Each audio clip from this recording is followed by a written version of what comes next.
एक बार mobile charge कर देने से तुम सोचो जिंदगी भर बात होती रहेगी, नहीं, फिर से रिचार्ज करना पड़ेगा। ये मन का मोबाइल बार बार सत्संग के चार्जर से रिचार्ज करना पड़ेगा, तब इस मन में विवेक जागृत होगा, अन्यथा ये मन पुनः तुमको भटका सकता है। बहुत लोग भटक गए, भक्ति से भटक गए। 2-4 साल भक्ति किया, बोले शाकाहारी हूं, कुछ नहीं खाता पीता हूं, प्रचार हो गया। और 6 साल के बाद फिर अंडा खाते पकड़े गए। लोगों ने पूछा ये क्या हुआ, तो बोलते गुरु जी की दुआ। हाय बुआ, क्या हुआ? अंडा खा रहे।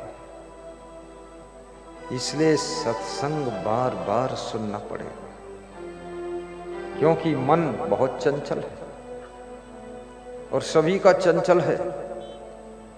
बच्चों का ज्यादा चंचल है, विद्यार्थियों का खूब मन चंचल है, लड़कियों का बेतहासा चंचल है, नौजवान लड़कों का तो इतना चंचल है, लंगूड़ी बंदर समझो।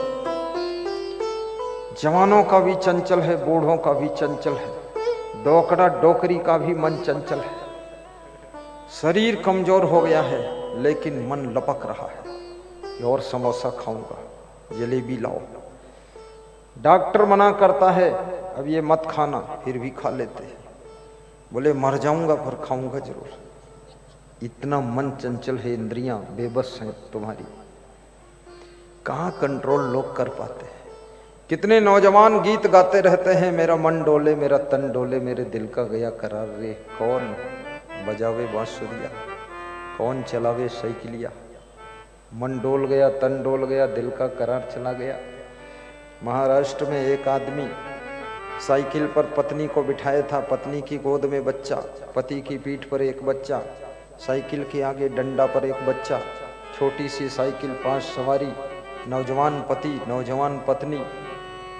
पति गीत गा रहा था, मेरा मन डोले मेरा तन डोले मेरे दिल का गया करार रे, कौन चलावे साइकिलिया। पत्नी समझदार थी, मजेदार थी, वफादार थी। उसने पीठ थपथपाया पति की पीछे से, बोले ऐसा भजन मत गाओ, नहीं क्या होने वाला समझते हो? तेरा मन डोले तेरा तन डोले तेरे दिल का गया करार रे, कौन संभाले साइकिलिया।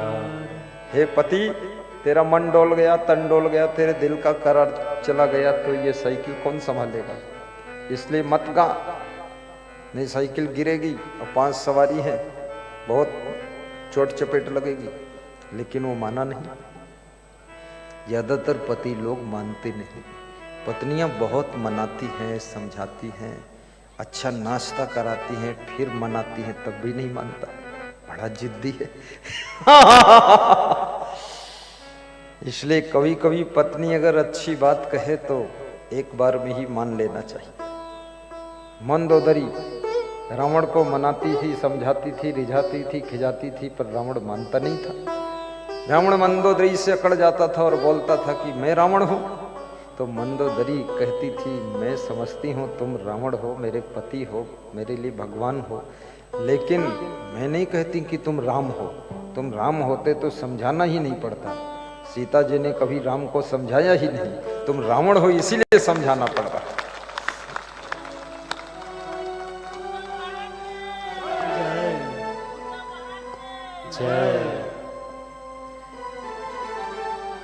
तो मंदोदरी क्या कहती है? देखिए, मंदोदरी बड़ी सुसभ्य महिला है। नाथ लाए हो सीता को हर के, तेरी लंका का नक्शा बदल जाएगा। हरेश भाई गाइए ना, मुस्कुराइए और गाइए। नाथ लाए हो सीता को हर के, तेरी लंका का नक्शा बदल जाएगा। ये भविष्यवाणी कर रही है मंदोदरी। भविष्य में क्या होने वाला है?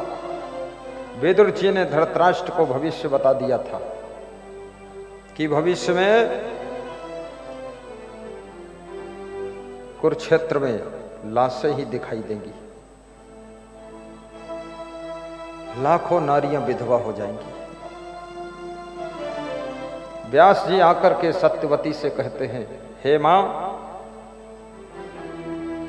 अब यहां रहने का समय तुम्हारा पूरा हो चुका है, मैं तुमको लेने आया हूं, अब यहां से चलो, क्योंकि यहां जो होने वाला है वो तुम्हारी आंखों से देखा नहीं जा सकता है, इसलिए उससे पहले तुम यहां से हमारे साथ चलो, जंगल में शांति से रहो। अरे बेटा, ये क्या कह रहे हो? मैं सच कह रहा हूं। महाभारत की तैयारी हो चुकी है, सबकी मृत्यु के समाचार सुन करके तुम सह न सकोगी मां, चलो यहां से।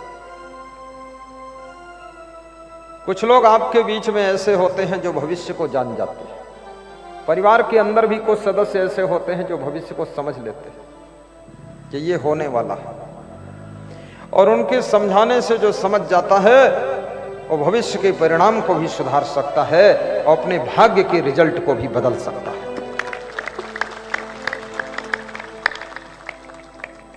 कुंभकर्ण भी रावण को समझाता है, रावण क्रोधित हो जाता है और रावण कहता है, मुझे शास्त्र ज्ञान दे रहे हो तुम, यहां प्रवचन की आवश्यकता नहीं है, जो आज्ञा दे रहा हूं वो करने की आवश्यकता है। याद रखना, अगर प्रवचन सुन लो तो खतरा टल सकता है। विदुर का प्रवचन धृतराष्ट्र और दुर्योधन सुनना नहीं चाहते, कौरव सुनना नहीं चाहते, तो वहां भी विनाश लीला हो गई। और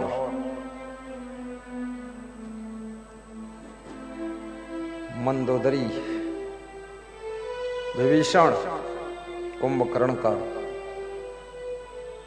उपदेश रावण सुनना नहीं चाहता, क्योंकि अभिमान का स्वभाव है, वो किसी की सुनना ही नहीं चाहता, और जो दूसरों की सुन लेता है तो अभिमान की मृत्यु हो जाती है, और जो दूसरों की सुनता ही नहीं है, इतना अहंकार भरा हुआ है, तो इसका एक दिन विनाश होना सुनिश्चित है। इसलिए याद रखना, आपकी वाइफ भी कभी समझाए आपको, थोड़ा गौर से सुनना और समझना भी, और यथोचित है तो मानना भी। अपनी जिद पे मत अड़ जाना कि मैं पति देव हूं।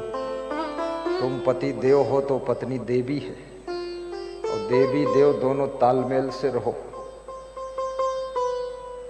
प्रेम से रहो। और कभी कभी पति अगर पत्नी को रोकता है तो पत्नी को भी रोक जाना चाहिए। छत पर बैठी हुई सती जी बाल संवार रही हैं, गगन मंडल में बहुत से विमान निकल रहे हैं। शिव जी से उन्होंने पूछा, हे भगवान, ये बहुत से विमान आज गुजर रहे हैं, ये कहां जा रहे हैं? शिव जी ने कहा, सभी देवी देवताओं का न्योता है, तुम्हारे पिता दक्ष प्रजापति यज्ञ कर रहे हैं, ये सब वहीं जा रहे हैं। बोले, तो आप भी तो बड़े देवता हैं, सब देव हैं तो आप महादेव हैं, आपका न्योता क्यों नहीं? शिव जी ने कहा, आपके पिताजी हमसे थोड़ा असंतुष्ट है, इसलिए न्योता न दे करके मेरा अपमान किया। किसी को न्योता न देना भी उसका अपमान करना हो जाता है। इसलिए याद रखना, तुम्हारे यहाँ कोई फंक्शन हो, कार्यक्रम हो, तो जिनसे थोड़ी टेंशन भी है, थोड़ा मनमुटाव भी है, उनको भी आमंत्रण का कार्ड भेज देना, ताकि उसी बहाने टेंशन समाप्त हो जाए। जय जय